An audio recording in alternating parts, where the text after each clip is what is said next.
कवि इन विषयों पे चर्चा लिखता है या कोई भाव लिखता है, कविता लिखता है या समाज में कोई ऐसी गलत चीज़ देखता है, उसके प्रति अपनी बात को उजागर करता है, तो क्या भाव आता है? कवि जब लिखने लगता है ना मधुर भाई, तो ये सायास नहीं होता।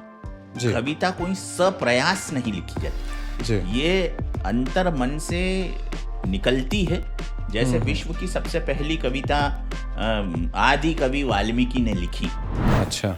तो कैसे लिखी? वो क्रौंच पक्षी का जोड़ा परस्पर प्रेम प्रसंग कर रहा था। एक पहेलिये ने तीर मारा और एक पक्षी उसमें से मरकर गिर गया। तो दूसरे ने अपने साथी की मृत्यु पर जो चित्कार उठाई पक्षी ने, तब वाल्मीकि के मुखार बिंद से स्वतः ही एक कविता का श्लोक की पंक्ति निकल पड़ी और वहां से कविता का आगाज माना जाता है। वो विश्व की पहली कविता मानी जाती है। इसलिए कहते हैं कि वियोगी होगा पहला कवि, मैथिली शरण गुप्त। आह से उपजा होगा ज्ञान। वियोगी होगा पहला कवि, करुणा से उपजी। आह से उपजा होगा ज्ञान, उमड़ कर आंखों से चुपचाप वही होगी कविता न जान। है ना, अश्रुओं से संबंधित है। तो कविता में करुणा तो होती है, क्योंकि करुणा नहीं होगी तो कविता किसी भी रस को जी नहीं पाएगी।